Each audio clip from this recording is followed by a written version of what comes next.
Sharia law and radical Islam have no place in the United States. Coming to America. Islam's coming to America? Yeah, it's coming. Wait, is this going to be One day America will become a Muslim state, a Muslim country. Our goal is to make America Islam.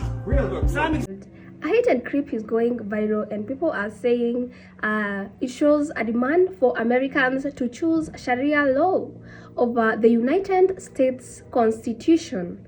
But what is actually happening and why are emotions exploding over this debate? Let's break this down. Watch these clips and then I'll come back with more comments. Is not welcome in America's legal system, and here's why. In America, the law comes from the Constitution. That is our rule book. The Constitution is what everything is based on. Sharia law, however, comes from religion. That is a totally different rule book. America says you can believe anything you want, but the laws stay separate. Sharia mixes law and belief together, and that does not match how we do things here in America. America lets you speak your mind, you can joke, you can complain, you can make memes about the government if you want. And Sharia has limits on speech, and that clashes with the American style. In the United States, men and women have the same legal rights. In Sharia, men and women can have different legal roles. That does not line up with our system either. In America, punishments go through courts, lawyers, and appeals. However, Sharia can involve physical punishments. Our Constitution would shut that down instantly. Here in America, marriage and divorce are done through civil law, and Sharia uses religious rules. Again, the systems, they don't match. This is why America has to be super careful about who we let into our country. In countries like Poland, they take this very seriously. Poland is super strict about who they let enter into their country because they want to protect their laws, as well as their culture and their way of life. Britain is Darul Harb because they are, anathema to God's law. They're not implementing it, they're violating His sanctity, and therefore this is war against Allah and His Messenger. We are obliged as Muslims to take the authority away from the people who have it and implement the Sharia. Now I hope that can come in a very peaceful way. I hope that we can do that in a way, where there's no bloodshed. The Messenger Muhammad ﷺ said that, if the Muslims have authority and they have the ability to remove oppression, they must remove the oppression. So we believe man-made law is oppression, because they are implementing non-Islamic law, violating their own sanctity.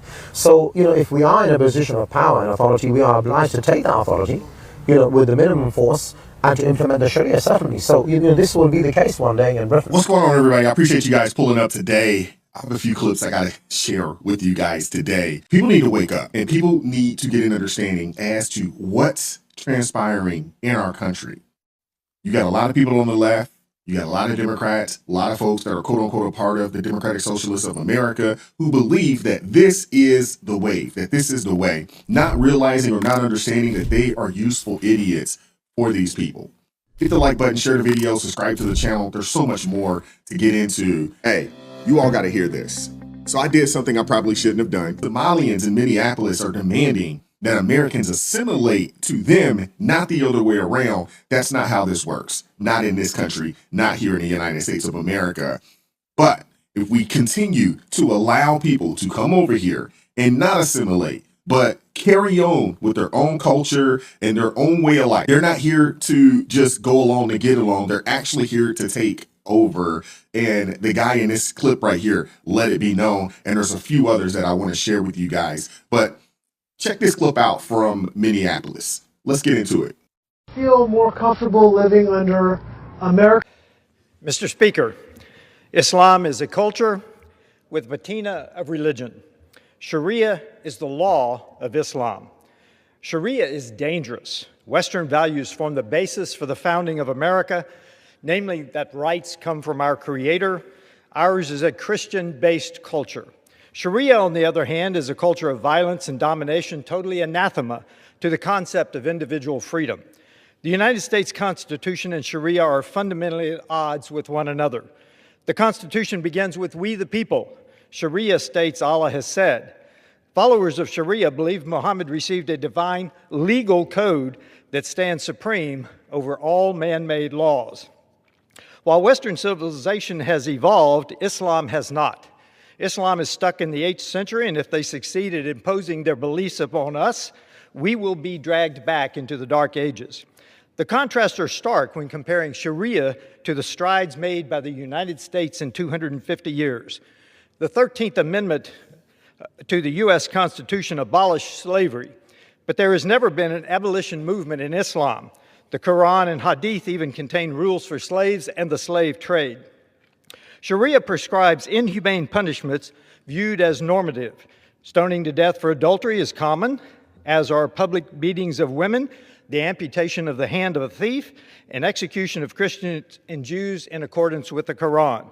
Several hardline clerics have even issued fatwas for the assassination of President Trump and Prime Minister Netanyahu. The Declaration of Independence states, "We hold these truths to be self-evident, that all men are created equal." Not so in Islam. According to Sharia, the testimony of a non-Muslim is not valid against a Muslim in a court of law. A woman's testimony is equal to 1/2 of that of a man. Non-Muslims living in majority Islamic societies are second-class citizens with few rights and little protection under the law. The Sixth Amendment speaks of an impartial jury, but the testimony of a non-Muslim is deemed inadmissible. So in an Islamic Sharia court, the only testimony allowed is that of a Muslim, hardly fair and impartial. Sharia prohibits marriage between a Muslim woman and a non-Muslim man. A Muslim man may marry a Christian wife, but not vice versa. Sharia also gives the man, but not the woman, the unconditional right to divorce. Freedom of religion is in our First Amendment, but freedom of religion in Sharia means one is permitted to embrace Islam, but one is never free to leave Islam. Abandoning Sharia is an apostasy punishable by death. Freedom of speech in America extends to expression not only of verbal communication, but in art, writing, the media, and action. Certain forms of expression are forbidden by Sharia. Non-Muslims and moderate Muslims who openly criticize Islam, Muhammad, or the Quran face severe punishment. Remember Salman Rushdie, who was stabbed under a fatwa just for writing about Muhammad. America was founded on a basic concept of freedom of the individual, self-governing under the rule of law. John Adams said, "Our Constitution was made only for a moral and religious people. It is wholly inadequate to the government of any other."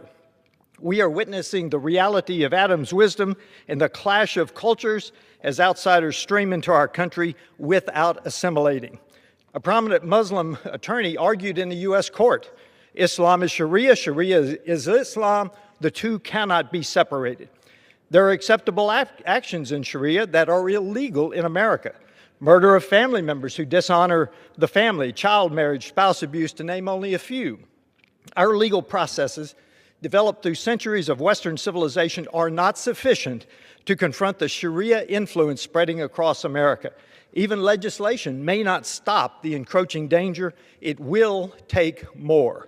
In the streets of New York City, a Muslim imam recently proclaimed, "We will not stop until Islam enters every home." There is no denying Islam's intent to dominate Western civilization. Their stated objective is to destroy us from within. All who serve in this Congress swore to support and defend the Constitution of the United States against all enemies, foreign and domestic. This is a time for choosing. Either we defeat the Sharia advances in America, our government of the people, by the people, and for the people may indeed perish from the earth. The United States Constitution is the legal foundation of the country. It protects freedom of speech, freedom of origin, due process, equal protection under the law, the right to criticize government, the separation of church and state, and perhaps most importantly, it creates one legal system that applies to everyone equally, regardless of their religion, race, or background. That is the core American civic expectation. When immigrants come to America, the expectation from many citizens isn't that people abandon their culture, but that American law is the highest authority. On the other hand, Sharia law becomes such a flashpoint because Sharia is a broader religious, legal, and ethical framework within Islam, but interpretations vary dramatically depending on country, tradition, and school of thought. For many Muslims, Sharia simply means guidance on prayer, family life, diet, charity, and personal morality. But critics focus on interpretation used in some countries involving blasphemy laws, restriction on speech, unequal treatment in some legal contexts, or punishments that conflict sharply with constitutional protections. That is where Americans push back, because the concern becomes, is religious law being treated as equal to above constitutional law? Thousands of Somalians living in Minnesota are currently deported from United States of America. But before this mass deportation began, something happened. I want you to first of all pay attention and see these people's mindset from their own statement and judge for yourself whether they deserve to remain in America or be deported. Because the number one criteria or the qualification for any individual to remain in a country is to be a law-abiding citizen. You must give maximum respect and regard to the Constitution or the law of the land for you to be in that land. Otherwise, you are not qualified to be in that country in the first place. Listen. During an interview, some Somalians living in Minnesota said they prefer Sharia law over American law. This has caused some Americans to express concerns about the difference in legal preferences. My neighborhood of Minneapolis. Do you feel more comfortable living under American law, or do you feel more comfortable living under Sharia law? Sharia law. Sharia law, yes. I'm a Muslim, I prefer Sharia law. You prefer Sharia law over American law? Of course, yeah. Of course, yeah. Now this is where it gets interesting. She was asked whether it is right to punish someone who insults Prophet Muhammad. Listen carefully to what she said. He can make his daughter marry somebody. Yeah, he can. Yeah, he can. He has the authority, you know? Authority, right? Yeah, to do that, yeah. So here, how young do you think it's okay? Yeah, 15. Is it right to kill somebody who insults Muhammad? Yeah, because she is just, she had the religion, I understand. But she shouldn't pick up the prophet, you know? Now, this is why some Americans were not happy with the statement they made. People feel that if you're living in someone else's country, a country that welcomed you, offered you safety, freedom, and opportunities, then it's expected that you follow that country's laws. That's what some Americans find frustrating. They believe that while everyone should be free to practice their beliefs, the laws of the land should still apply. Others have a calmer view. They say this doesn't need to cause conflict. If someone feels that American law doesn't align with their beliefs, then perhaps the best thing is to live in their home country, in this case, Somalia, where they can practice Sharia law peacefully, without interfering with anyone else. So here's the question for you. Do you think people should be allowed to follow Sharia law in the community where they live, or should they follow the laws of the country they're living in? This is for educational purposes. Note hate. Every opinion is accepted. If American law is not acceptable to you as a Muslim, why don't you remain in Muslim country rather than going over there to cause trouble? Remain in Muslim country where you can practice Sharia law and enjoy it. But they say no. They all prefer to live in non-Sharia country. But when they go over there, they keep making problem. All right, we want to send you back to the place where you will practice Sharia law. Now, watch and see what will happen. Oh, don't be, man.